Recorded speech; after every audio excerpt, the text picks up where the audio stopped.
मैं यही कहना चाहता हूँ, मैं इस धरती को नमन करने के लिए इसलिए आया हूँ, इस सैफई गांव की धरती को। रात के 4 बजे आए हैं आप कालू भैया। जी ऐसी क्या होगी कि रात में ही आना है आपको रात में? तो देखिए, मुझे सुबह आना था, लेकिन मैं रात में अभी पहुंचा था। और मैंने सबसे पहले जब मैं सैफई में कदम पड़े मेरे, तो मैंने नेताजी की समाधि पे आके आना उचित समझा। और मैंने यहाँ नमन करके, यहाँ आप मिल गए हमें और अच्छा लगा। और एक साधु जी मिल गए जो समाधि स्थल के बिल्कुल हमारे नेताजी के चरणों में उन्होंने स्थान लगा रखा था। एक अलौकिक बात सी लगी और आप मिले, अच्छा लगा। कैसी यादें हैं नेताजी के साथ आपकी? मेरी यादें बहुत कम हैं, लेकिन इतनी हैं कि बहुत सारी हैं।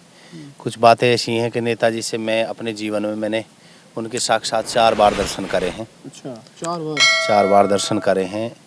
और 5वीं बार जो है मैंने उनके अंतिम दर्शन उस दिन किए थे जिस दिन नेताजी का अंतिम संस्कार हुआ था। उस दिन भी मैं आया था।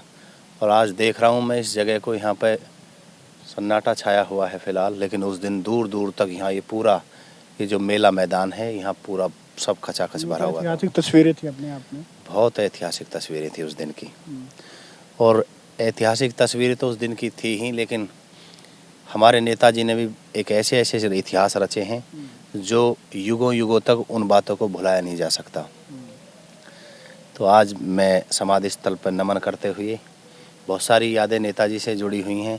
और जिधर भी देखता हूँ, जहाँ भी पूरे देश में मैं घूमता हूँ, कई राज्यों में मैं कहीं कार्यक्रम भी करने जाता हूँ एक गायककार होने के नाते। जहाँ भी देखता हूँ, जिस प्रदेश में चाहे कोई भी पार्टी हो, कोई पार्टी का कितना भी वरिष्ठ नेता है या कोई वरिष्ठ व्यक्ति है, हर व्यक्ति नेताजी की प्रशंसा करते हुए नहीं थकता। उनकी पुरानी बातों को, उनके किए हुए जो अच्छे कार्य थे, उनको गिनवाने लगते हैं हर व्यक्ति। तो बड़ा गर्व होता है नेताजी पर कि नेताजी जैसे व्यक्ति इस धरती पे आए। बड़े युगों के बाद ऐसे पुरुष इस धरती पे आते हैं। देखा भी गया था कि नेताजी से मिलने पार्टी से ऊपर उठ करके लोग आए थे मिलने, है ना? चाहे राजनाथ सिंह जी हों, चाहे खुद यूपी के मुख्यमंत्री माननीय योगी आदित्यनाथ जी हों, तमाम ऐसे बड़े नेता। बाकी क्या लगता है कि नेताजी के जाने के बाद जो जगह खाली हुई है, जो जगह सूनी हुई है कहीं ना कहीं एक तरह से, वो कैसे भरी जाएगी? उसको लेकर के क्या सोचते हैं? देखिए, अगर जगह भरने की बात है, जो नेताजी थे उस बात की भरपाई तो कभी नहीं हो पाएगी। जो नेताजी थे वो नेताजी ही थे, नेताजी मुलायम सिंह यादव जी। कोई दूसरा मुलायम सिंह यादव शायद कोई पैदा हो इस धरती पर। इस बात का मेरा कहना एक छोटी बात रहेगी। आप इस भारत देश के जो सबसे वरिष्ठ नागरिक हैं, आप उनसे भी कभी बातचीत करिएगा नेताजी के बारे में, तो आपको पता लगेगा कि नेताजी के क्या क्या जीवन संघर्ष रहा है और नेताजी ने कैसे कैसे कार्य किए हैं। जो पिछड़े, गरीब, दलित और वंचित लोग रह गए थे, उन सभी को नेताजी ने आगे बढ़ाने का प्रयास किया है। समाज के ऊपर नेताजी का इतना उपकार है कि नेताजी ने इतना बहुत कुछ किया है उन लोगों के लिए। जिस दिन नेताजी को अंतिम संस्कार हुआ था, ये पूरा क्षेत्र ही नहीं, न जाने कितने घरों में उस दिन चूल्हा नहीं जला था। पेड़ भी गिर गया था, वहाँ भी जाएंगे हम। हाँ, मैं उस पेड़ पे भी जाऊंगा। और मैंने पहले भी कई गाने गाए हैं नेताजी के ऊपर भी, समाजवादी पार्टी के ऊपर भी, अखिलेश भैया को लेकर भी। लेकिन कई बार रात को ख्याल बहुत सारे आते हैं, नींद भी नहीं आती है, बहुत सारी बातें दिमाग में चलती रहती हैं। जितना लिखा जाए नेताजी पर, जितना गाया जाए, जितना कहा जाए, वो सब कुछ कम है। जितना प्रयास है, जितना हो पाएगा, लिखना, गाना या चर्चाएं, ये जीवन भर नेताजी का गुणगान होता रहेगा। जब तक धरती, चांद, सितारे, धरती और आकाश रहेगा, नेताजी आपके शुभ कर्मों का फैलाए प्रकाश रहेगा। ऐसी ऐसी चीज़ें नेताजी ने इस समाज के अंदर ऐसी ऐसी व्यवस्थाएं स्थापित करवाई हैं। और आप जानेंगे ऐसे ऐसे काम नेताजी के। आपने ये भी बहुत मुख्य रूप से बात सुनी होगी कि नेताजी ने कहाँ से अपना राजनीतिक जीवन शुरू किया। शुरू करते हुए वो कम उम्र में विधायक बने, फिर जो है उन्होंने ऐसे ऐसे काम करे, फिर सांसद बने और भी बहुत सारे रक्षा मंत्री बने। रक्षा मंत्री रहते हुए एक ऐसा कानून पारित किया, आपने देखा होगा, चाहे सियाचिन में या कश्मीर में, जो हमारे फौजी शहीदों के जो शव वहाँ पे ही जो है उनका दाह संस्कार कर दिया जाता था। घर पर बस सिर्फ उनकी वर्दी और टोपी आती थी।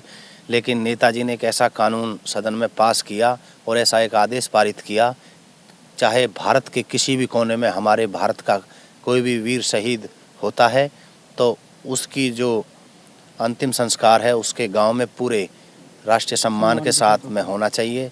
तो ये सब देन नेताजी की है। आज हम आपके बीच खड़े हैं और इस तरह की हमारी शैली है, जो शिक्षा हमें प्राप्त हुई है। कहीं ना कहीं नेताजी ने अनेकों इतने शिक्षा संस्थान खुलवाए हैं, इतने अस्पताल खुलवाए हैं। जो खुद एक शिक्षक थे, वो खुद एक शिक्षक थे। और बहुत सारी ऐसी बातें हैं। और एक छोटी सी बात मुझे भी याद आ रही है कि जब सैफई से पहली बार उनको मतलब ये हुआ कि जसवंत नगर से पहली बार चुनाव लड़ेंगे 1967 में, तो जो पैसों की दिक्कत थी, क्योंकि एक गरीब परिवार से आते थे नेताजी, यही सैफई गांव है, वो हम खड़े हैं यहाँ पर। तो सैफई में एक दिन उनके छत पर मीटिंग हुई, छत पर लोगों को बुलाया गया, गांव के लोगों को, और कहा यह गया कि अगर सैफई वाले शाम का खाना ना खाएं, एक दिन का खाना अगर सैफई पूरा गांव नहीं खाता है, तो उससे नेताजी अपना चुनाव प्रचार 8 दिन तक चला सकते हैं। वो एक नारा ऐसा था कि नेताजी ने कहा था कि मैं चुनाव लड़ रहा हूँ, मुझे सिर्फ वोट ही नहीं चाहिए, एक वोट और एक नोट मुझे चाहिए, चाहे 1 रुपया चाहिए और एक वोट चाहिए, ताकि आप जो मुझे वोट से सपोर्ट कर रहे हैं एक नोट से भी सपोर्ट करना, ताकि मैं इसको। उन्होंने फिर सैफई को लौटाया भी है, वो लौटाया है। मैं आपको सैफई भी दिखाऊंगा और सैफई दिखाऊंगा कि सैफई में क्या क्या मौजूद है, सैफई में क्या ऐसी चीज़ें मतलब ऐसी नहीं है कि जो नहीं मौजूद है। कह सकते हैं कि पूरी दुनिया का, मैं कह सकता हूँ, ऐसा अनोखा गांव, अजूबा गांव, जहाँ पर सभी सुख सुविधाएं मौजूद हैं।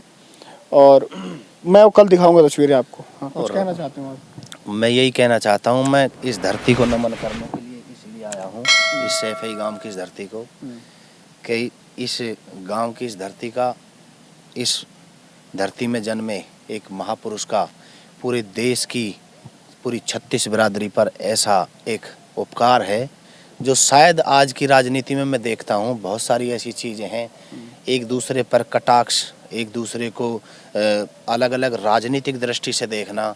लेकिन नेताजी का ऐसा विचार था, वो कहीं ना कहीं अपने विरोधियों को भी गले लगा लेते थे। अगर कोई आकर के अगर उनके सामने अपनी बात रखता था तो नेताजी विरोधियों को भी गले लगाते थे। बहुत लोगों को, कितने लोगों को मौका दिया नेताजी ने। उनके जो उपकार हैं, वो लोग जो आज राजनीति में आज अपना वर्चस्व पाए हुए हैं, ये सब नेताजी की देन थी। कहा भी जाता है कि नेताजी ने बहुतों को छात्र राजनीति से उठा करके कैबिनेट तक का मंत्री बनाया है।